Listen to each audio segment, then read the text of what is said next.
Bom, vamos então ver a resposta correta. A partir dos conteúdos estudados sobre cultura, pode-se afirmar que, alternativa D, a cultura é um elemento que diferencia um povo de outro. Tudo bem? Então vamos falar um pouco sobre o filósofo Immanuel Kant, que é um filósofo alemão do século XVIII. O século XVIII ele ficou conhecido como século do iluminismo, século das luzes ou mesmo século do esclarecimento. E Kant é um filósofo representante desse período, do período iluminista, que é justamente um período de valorização da razão, valorização do conhecimento científico, certo? Havia uma crença muito forte na razão, na ciência, em produzir um mundo mais esclarecido e um mundo melhor. Então nós vamos analisar um trecho de um texto de Kant chamado Resposta à pergunta: o que é esclarecimento? Temos aqui uma imagem de Immanuel Kant, esse filósofo alemão que escreveu sobre ética, estética, teoria do conhecimento, um filósofo muito importante para discutir esses temas. Então, resposta à pergunta: o que é esclarecimento? Então, aqui temos uma citação do texto de Kant. Vamos ver algumas passagens. Então, esclarecimento, essa palavra que em alemão se escreve Aufklärung, né? Então, esclarecimento é a saída do homem da sua menoridade, da qual ele próprio é culpado. Então, Kant começa dizendo isso. O que é esclarecimento? É o homem sair da sua condição de minoridade. E ele mesmo é culpado dessa condição. Vamos seguir mais um pouco. A menoridade, então, o que vem a ser? É justamente a incapacidade de se servir do entendimento sem a direção de outro indivíduo. Então, a menoridade é essa incapacidade de se servir do próprio entendimento sem a direção de outro indivíduo. Então, essa é a visão de Kant. Para ele, então, o próprio ser humano é culpado dessa condição, dessa menoridade. Se a causa não reside na falta de entendimento, mas na falta de decisão e de coragem em se servir-se de si mesmo. Então, Kant vai dizer que o lema do esclarecimento é sapere aude. Tenha coragem de fazer uso do seu próprio entendimento. Tal é o lema do esclarecimento. Vamos falar mais sobre essa citação. Então, o que nós temos? Quais são as ideias principais? Esclarecimento, então, essa saída do homem de sua condição de menoridade. O que vem a ser essa menoridade? Ela não corresponde a uma faixa etária específica, não. Menoridade é justamente essa condição de dependência.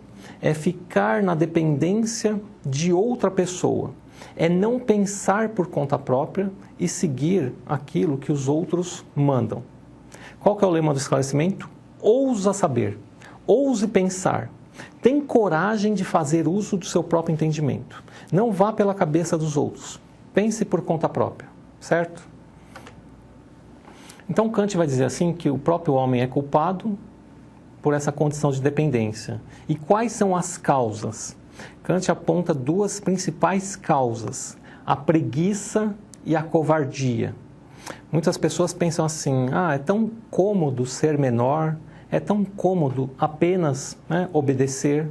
E muitas vezes os próprios tutores incentivam essa dependência. Eles vão dizer assim, esses tutores: é perigoso caminhar por conta própria, é melhor você me obedecer, eu estou avisando, certo? Então, esses tutores que Kant vai dizer que podem ser assim autoridades como políticos, sacerdotes, enfim, autoridades que se beneficiam muitas vezes dessa relação de dependência. Mas será que esse perigo é tão grande? Será que existe perigo mesmo se a pessoa tentar caminhar sozinha? Para Kant, não. Para Kant, muito pelo contrário. Isso deve ser incentivado, ou seja, a pessoa ela deve caminhar, aprender a pensar por conta própria e não ficar nessa postura de preguiça e também de covardia, tendo medo de caminhar. Aqui podemos fazer até uma analogia com a alegoria da caverna de Platão. Nessa alegoria nós tínhamos então qual cenário? homens acorrentados no interior de uma caverna, contemplando sombras. Então, o grande desafio seria sair dessa situação cômoda, porém nefasta, e procurar a luz, procurar o conhecimento. Assim também, Kant também incentiva o caminhar por conta própria, certo? Então, Kant também aponta um problema. Essa menoridade, ela tornou-se quase que uma natureza. As pessoas adquirem amor por essa condição, certo? A pessoa se acomoda, acha normal e não tem vontade de sair dessa condição.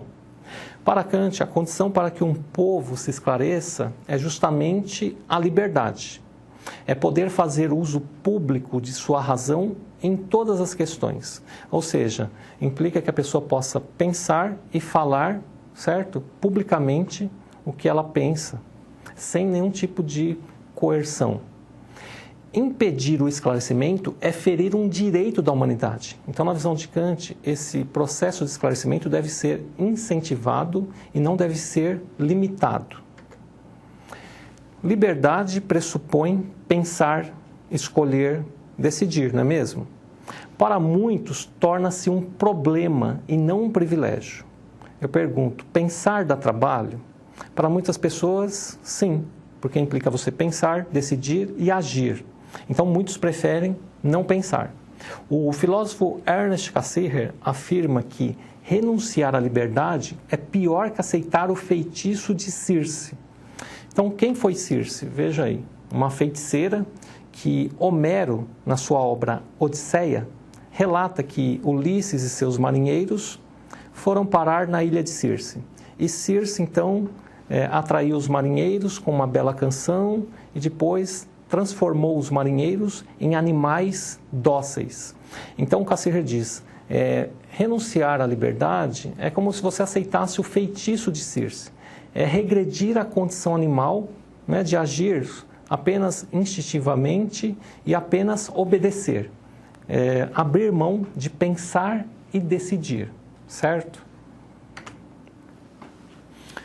Bem, vamos abordar também uma pensadora alemã chamada Hannah Arendt, que na verdade é uma filósofa judia que nasceu na Alemanha, estudou com Martin Heidegger e com a ascensão do nazismo, o que aconteceu, né?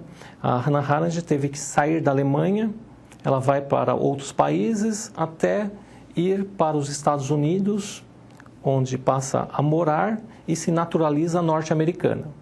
Algumas de suas obras, Origens do Totalitarismo, Eichmann em Jerusalém, um retrato sobre a banalidade do mal, que ela analisa o julgamento do nazista Eichmann. Outro livro, A Condição Humana, e também Entre o Passado e o Futuro. Temos aqui uma imagem de Hannah Arendt, então essa pensadora que escreveu sobre esses temas e também escreveu um texto sobre educação, que nós vamos analisar nos slides subsequentes. Então, Hannah Arendt, texto A Crise na Educação. Então, Hannah Arendt escreveu esse texto na década de 50, mas posso afirmar que esse texto ele não ficou restrito à sua época, já que ele reflete questões que extrapolam aquele momento específico. Qual foi o mote, a mola propulsora desse texto? É justamente a ineficiência do sistema educacional dos Estados Unidos da América. Então, Hannah Arendt ela faz alguns questionamentos ao observar a educação dos Estados Unidos. Então, ela vai dizer assim que os adultos abriram mão da autoridade. Criou-se também um mundo autônomo de crianças que se autogovernam, certo? E ela vai dizer assim que essa crise oferece uma oportunidade para a reflexão. Mesmo ela não sendo uma educadora profissional, diante de uma crise, então, ela aproveita para fazer uma reflexão filosófica sobre a situação, certo? Então, Hannah Arendt ela se pergunta qual o papel da educação em relação à civilização, né? Qual o papel que a educação joga? Ela vai dizer assim, que um problema que a educação enfrenta é que crianças nascem. Meu caro aluno, pode parecer algo óbvio, não é mesmo? Crianças nascem. Então, a educação enfrenta esse problema, já que crianças nascem, encontram um mundo pronto e elas são novas em um mundo já velho. Hannah Arendt vai dizer assim, a escola não é o mundo, mas a escola é o espaço intermediário entre o lar e o mundo. Então, os educadores são os representantes do mundo. São aqueles, então, que fazem a ponte entre a esfera do lar e o mundo e também entre o passado e o presente. E esses educadores devem estar aptos para preparar essas crianças para o mundo, certo? Bom, vamos abordar mais sobre essa questão. Então, os educadores, na visão de Hannah Arendt, devem possuir qualificação e autoridade. Então, o que significa qualificação, na visão de Hannah Arendt? Qualificação é justamente um conhecimento profundo em relação ao conteúdo ministrado. Então, o professor ele deve conhecer profundamente a matéria, a disciplina que ele ministra. Na visão de Hannah Arendt, um professor não deve ministrar uma disciplina que não tenha formação. Então, um professor não deve, assim, lecionar uma disciplina que ele não tenha competência para tal. Ela vai dizer assim, autoridade. O professor deve ter autoridade. Por quê? Autoridade é diferente de autoritarismo, não é mesmo? Como podemos diferenciar autoridade de autoritarismo? Autoritarismo, ele é característico das sociedades totalitárias ou ditatoriais, não é? Em que um ditador tem uma postura autoritária, não aceita nenhum tipo de contestação, não é mesmo? Então, autoridade, na visão de Hannah Arendt, significa assumir a responsabilidade pela educação enquanto representante do mundo. Ela vai dizer também que a qualificação, por si só, não gera autoridade. Ou seja, a pessoa pode ser muito qualificada naquela disciplina, mas não ter autoridade, não assumir a responsabilidade pela educação. Então, na visão dela, a autoridade implica em assumir a responsabilidade pela educação. É o professor se fazer responsável, é não abrir mão dessa autoridade, não deixar a coisa solta. Tudo bem? Então, Hannah Arendt vai dizer assim, o professor ele é responsável pelo processo educacional. Então, o professor não pode abrir mão dessa responsabilidade. Na visão dela, educadores e adultos devem assumir a responsabilidade pela preparação dessas novas gerações para que possam renovar o mundo. Então, meu caro aluno, a crítica de Hannah Arendt é justamente que os adultos e os educadores, de um modo geral, abriram mão da autoridade, deixaram assim a coisa solta, trataram as crianças como se elas já tivessem autonomia, coisa que elas vão conquistar através do processo educacional, certo? Tem uma citação dela que diz assim, ó, tudo o que vive, e não apenas a vida vegetativa, emerge das trevas. E por mais forte que seja sua tendência natural a orientar-se para a luz, mesmo assim precisa da segurança e da escuridão para poder crescer. Ou seja, né, imaginamos assim uma planta que nasce das trevas e se orienta para a luz, mas precisa da segurança para crescer forte e saudável.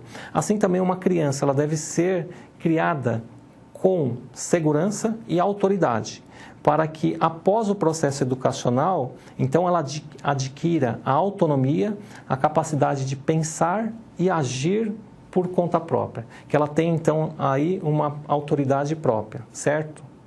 Sem recorrer a uma autoridade externa. Tudo bem? Vamos então ao momento de interatividade. Segundo as concepções de Hannah Arendt sobre educação, temos alternativa A. O educador deve ser autoritário? B. O educador deve abrir mão da autoridade? C. O educador deve transferir sua autoridade para os alunos?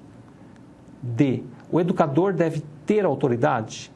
E E, apenas os pais podem ter autoridade? Vamos ver então a resposta correta. Alternativa D, o educador ele deve ter autoridade, certo? Bem, com isso chegamos ao fim da nossa segunda aula. Espero que tenha sido produtiva. Um forte abraço e até uma próxima oportunidade.